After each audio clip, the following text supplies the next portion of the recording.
নমস্কার সকলকে, স্বাদেগন্ধি চ্যানেলে তোমাদের আরও একবার স্বাগত জানিয়ে শুরু করছি আমার আজকের রেসিপি। আজ আমি তোমাদের সঙ্গে ঝিঙের জল বড়ার রেসিপি শেয়ার করব। রান্নাটা অনেক পুরনো দিনের রান্না, তবে আমি রান্নাটা ইউটিউব দেখে শিখেছি।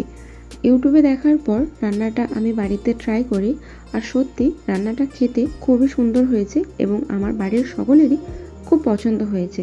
আশা করি তোমাদেরও পছন্দ হবে। তো দেখে নাও ঝিঙের জল বড়া। এই রান্না করার জন্য আমি এখানে 500 গ্রাম ঝিঙে নিয়েছি, আর ঝিঙেগুলোকে এভাবে ডুমো ডুমো করে কেটে নিয়েছি। তবে তোমরা চাইলে তোমাদের মন পছন্দ শেপ অনুযায়ী ঝিঙেটাকে ছোট বড় করে কেটে নিতে পারো। তার সঙ্গে আমি দিয়ে দিচ্ছি এভাবে পাতলা করে লম্বা লম্বা করে কাটা আলু। রান্নাটা আলু ছাড়াও হয়, তবে যখন আলু দেওয়া যায় আমার মনে হলো আমি আলু দিয়ে রান্নাটা বানাবো, কারণ আমি আলু খেতে ভালোবাসি। তো আলুগুলোকে আমি এরকম লম্বা আর পাতলা করে কেটে নিয়েছি। পাশেই রাখা আছে মুসুর ডাল। মুসুর ডালটাকে আমি 4-5 ঘন্টা আগে ভিজোতে দিয়েছি। এখন খুব ভালোভাবে ডালটা ভিজে গেছে। এবার ডালটা জল ঝরিয়ে আমি বেটে নেব। খুব মিহি একটা পেস্ট বানাতে হবে, যাতে করে মুসুর ডালের মধ্যে কোনো রকম দানা ভাব না থাকে, সেরকম একটা পেস্ট বানিয়ে নিও। বানানোর আগে আমি দিয়ে দিলাম 3টে কাঁচা লঙ্কা এবং 1 টুকরো আদা। আদাটাকে এভাবে পাতলা পাতলা করে স্লাইস করে নিয়েছি, যাতে করে বাটতে সুবিধা হয়। তো এটার একটা মিহি পেস্ট বানিয়ে নিয়েছি। আর এবার এর মধ্যে কিছু উপকরণ দিচ্ছি। দিয়ে দিলাম অল্প একটুখানি গুঁড়ো চিনি। চিনিটা তোমরা দানা চিনিও ব্যবহার করতে পারো। তারপরেই দিয়ে দিচ্ছি অল্প একটুখানি হলুদ গুঁড়ো, ওই অর্ধেক চামচেরও কম হলুদ গুঁড়ো। আর দেব পরিমাণ মতো নুন।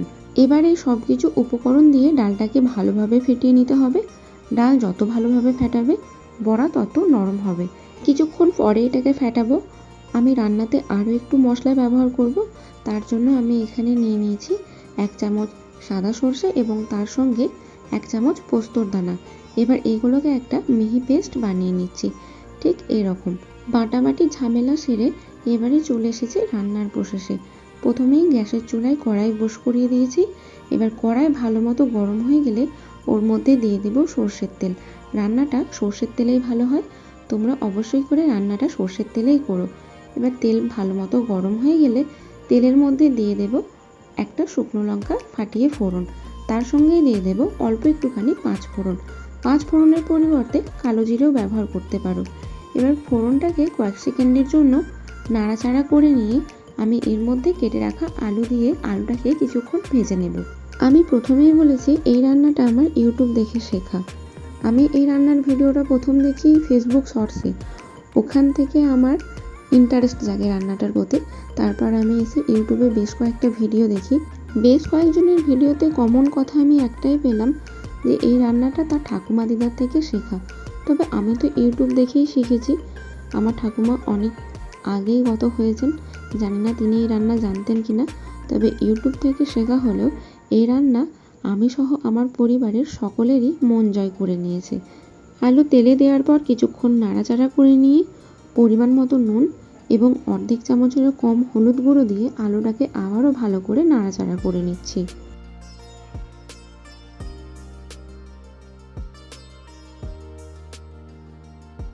নুন হলুদ দেওয়ার পরে আলুটাকে বেশ কিছুক্ষণ ভেজে নেওয়ার পর এখন এর মধ্যে দিয়ে দেওয়া হচ্ছে কেটে রাখা ঝিঙে। ঝিঙে দেওয়ার পর আবারও এটাকে বেশ ভালো করে নাড়াচাড়া করে রান্না করে নেব।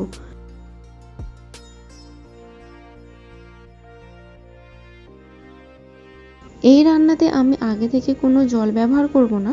ঝিঙেটা কিছুক্ষণ নাড়াচাড়া করে নেওয়ার পর ঝিঙে থেকে যে জলটা বের হবে ওই জলে প্রায় পুরো রান্নাটা হয়ে যাবে। ঝিঙের জলে বড়া রান্না করার কারণে এই রান্নার নাম ঝিঙের জল বড়া। মিনিট 5 মিডিয়াম ফ্লেমে রান্না করার পর দেখবে ঝিঙে থেকে এভাবে জল ছেড়ে এসেছে। তখন গ্যাসের ফ্লেমটাকে লো করে দিয়ে ফেটিয়ে রাখা ডাল এর মধ্যে একে একে বড়ার সাইজে দিয়ে দেবে।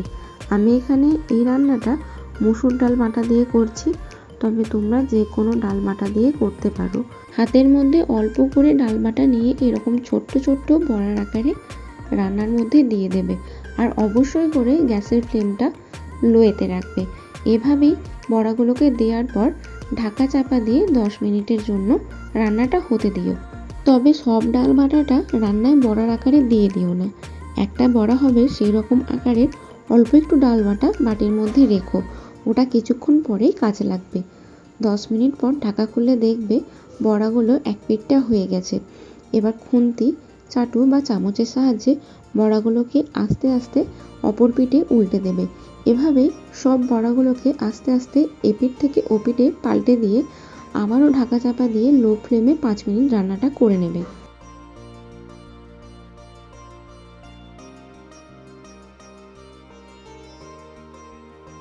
ডালের বড়া সব পাল্টানো হয়ে গেলে ওপর থেকে আমি 2টো কাঁচা লঙ্কা চেরা ছড়িয়ে আবারও 5 মিনিটের জন্য ঢাকা চাপা দিয়ে দেব।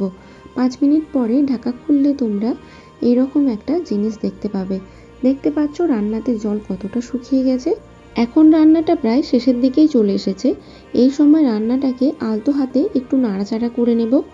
ওই যে আগে বলেছিলাম একটুখানি ডাল বাটা রাখবে, যে জায়গায় বাটা ডালটা রেখেছো সেই জায়গার মধ্যে সর্ষে পোস্তর মিশ্রণটা দিয়ে ভালো করে মিশিয়ে নিয়ে রান্নার উপরে ছড়িয়ে দাও।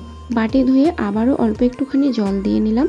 এবার উপর থেকে একটু সর্ষের তেল ছড়িয়ে দেব, দিয়ে রান্নাটাকে ধিমে আঁচে 2 মিনিটের মতো ফুটিয়ে নিলে আজকের রান্না তৈরি। এই রান্নাতে কয়েকটা ছোট ছোট বিষয় তোমাদেরকে খেয়ালে রাখতে হবে।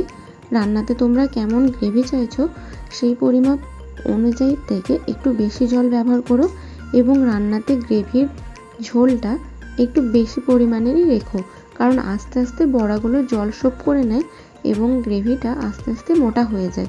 সাধারণের থেকে যদি গ্রেভিটা আর একটু মোটা করতে চাও তাহলে সেক্ষেত্রে ওই শেষের যে একটা বড়ার মতো ডাল রেখে তার সঙ্গে পোস্ত সর্ষের মিশ্রণটা মাখানো হলো, এতেই গ্রেভির ঘনত্বটা এরকম এনে দেয়। যদি এরকম ঘনত্ব না চাও তাহলে শেষে ডাল বাটাটা ব্যবহার করার কোনো দরকার নেই। তবে অবশ্যই করে রান্নাটা নামানোর আগে উপর থেকে কাঁচা সর্ষের তেল ছড়িয়ে দিও। এতে করে রান্নার মধ্যে কাঁচা সর্ষের তেলের একটা গন্ধ আসবে এবং গরম ভাতের সঙ্গে এই রান্না মেখে খেতে অনেক ভালো লাগবে। তাহলে বন্ধুরা দেখতেই পেলে কত কম তেল মশলায় এরকম একটা সুন্দর রান্না তৈরি হয়ে গেল। আজকের ভিডিওটা বন্ধুরা তাহলে এখান পর্যন্তই রইল। ভালো লাগলে অবশ্যই ভিডিওটিতে একটি লাইক করো।